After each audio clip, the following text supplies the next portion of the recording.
Development of this movie began in the early 2000s, and it was meant to be the fifth installment in the Alien franchise, but that never happened. Nevertheless, despite the project staying dormant for years, in 2009 Ridley Scott picked it up once more and transformed it into what is known today as Prometheus. Prometheus is a 2012 science fiction horror film co-produced and directed by Ridley Scott. It is set in the late 21st century and centers on the crew of the spaceship Prometheus as it follows a star map discovered among the artifacts of several ancient Earth cultures. Seeking the origins of humanity, the crew arrives on a distant world and discovers a threat that could cause the extinction of the human species. Hello, and welcome to the channel. Today, we are bringing you Did You Know facts about what should have been the fifth installment of the Alien franchise. So let's get started. The name Prometheus. The name of the movie was chosen carefully so that it would fit the film's themes. In Greek mythology, the Titan Prometheus was an immortal servant of the gods who stole and gave mankind the gift of god fire, a gift that would ultimately change the human race forever, for better or worse. This gift didn't just change mankind, it made them dangerous to the gods. Zeus decided to punish Prometheus, who had made foul of the chief of the gods, and he had Prometheus chained onto a rock on Mount Caucasus for eternity, and put him to relentless torture by having a vicious eagle feed on his liver. The liver would grow up again at night, so that the eagle could happily eat it again the next day. Alien, but not really alien. Director Sir Ridley Scott had instructed the design team to create a planet, creatures, and technology that could logically come before the original Alien movie in 1979. He had asked the team to not rely too heavily on Swiss artist H.R. Geiger's famous original planet and xenomorph designs. However, despite the design team's best effort, all drawing eventually contained subconscious Geiger-esque embellishments, while also drawing inspiration from several unused Geiger designs for the original Alien. Seeing as it was hard to distance from the original designs, it was decided to invite Geiger himself to come over. He approved the use of his old ideas and gave additional input on reverse engineering his original designs for the new film. Further inspiration was drawn from the works of Russian 3D artist Gutalin, Alex Kozanov.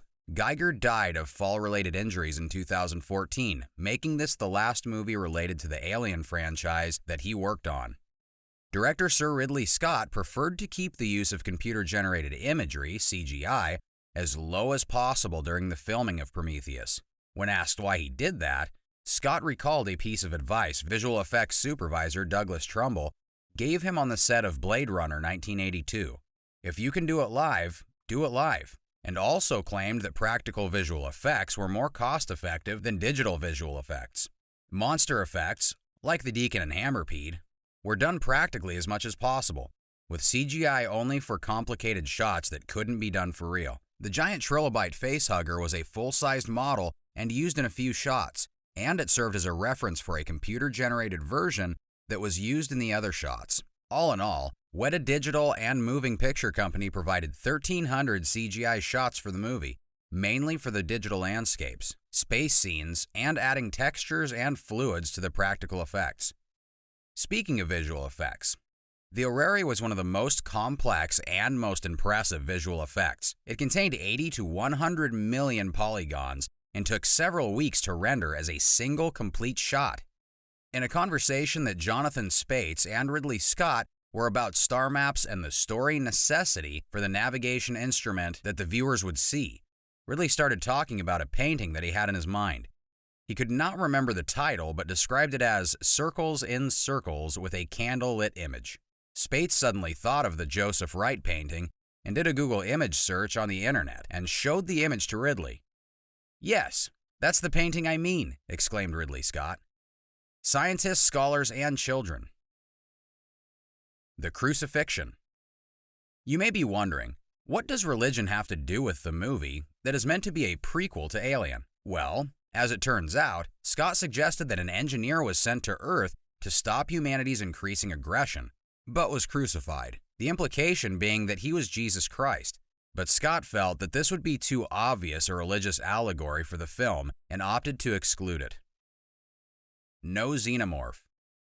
Director Ridley Scott decided against featuring the original xenomorph as the antagonist of the film. His reason was simple. "I think that what we have to do is gradually drift away from the alien stuff, he said.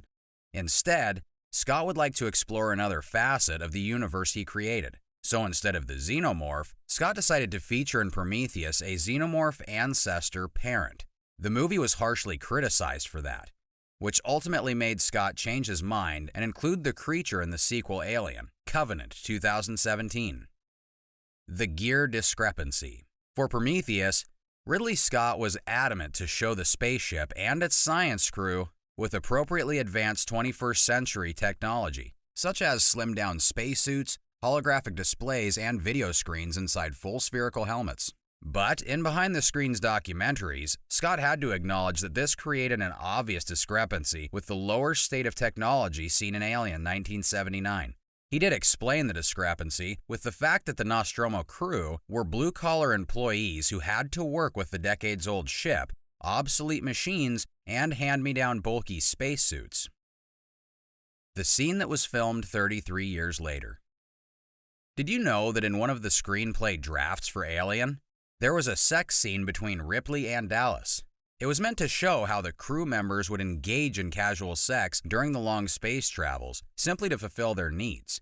That scene was never filmed, though. The idea, however, was reused for Prometheus, in the exchange between Vickers and Janik. The Weyland Corporation logo. The three-triangle logo of the Weyland Corporation, while visually similar to that of the actual Weinstein Group, was meant to be a cross between the hieroglyph-like title in the opening credits of Alien 1979 and the Weyland-Yutani logo appearing on the wall in Aliens 1986, which in itself was based on an early Rob Cobb design for the original film. The logo can also be seen as a part of David's fingerprint.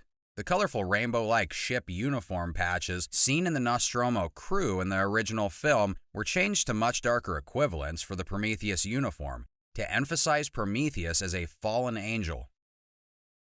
Fiffield's deleted transformation had a clear alien connection. In a sequence that was ultimately dropped from the final cut, an altered and extended version of the Fiffield's Sean Harris transformation directly links Scott's original Alien. When attacked at the cargo bay in the theatrical cut, Fiffield morphs into an upright Cro-Magnon-like creature. However, the extended version, the iconic black liquid from the Alien franchise, turns him into a very recognizable xenomorph-human hybrid. Since Ridley Scott was so adamant about creating a unique standalone movie that had very little association with Alien, this scene was cut, but you can still see this scene among 30 minutes worth of extra footage on the DVD release. The runaway scene. Many viewers scoffed at the depiction of Shaw and Vickers running away from the rolling ship directly along its path, saying that this wouldn't be accurate. But in fact, that scene is accurate. Even though it would have been smarter for them to turn away from the ship's path, many people in a severe panic experience an overwhelming urge to simply run directly away from danger. But what other fun trivia facts do you know about Prometheus? Did we get something wrong? Is there a scene worth mentioning that we have not talked about in this video? Let us know your thoughts in the comments section below. And if you enjoy this type of content, why not subscribe to our channel? Thank you for watching, and we will see you again in our next video. Final report of the vessel Prometheus. The ship and her entire crew are gone. If you're receiving this transmission, make no attempt to come to its point of origin. There's only death here now, and I'm leaving it behind. It is New Year's Day, the year of our Lord, 2094. My name is Elizabeth Shaw.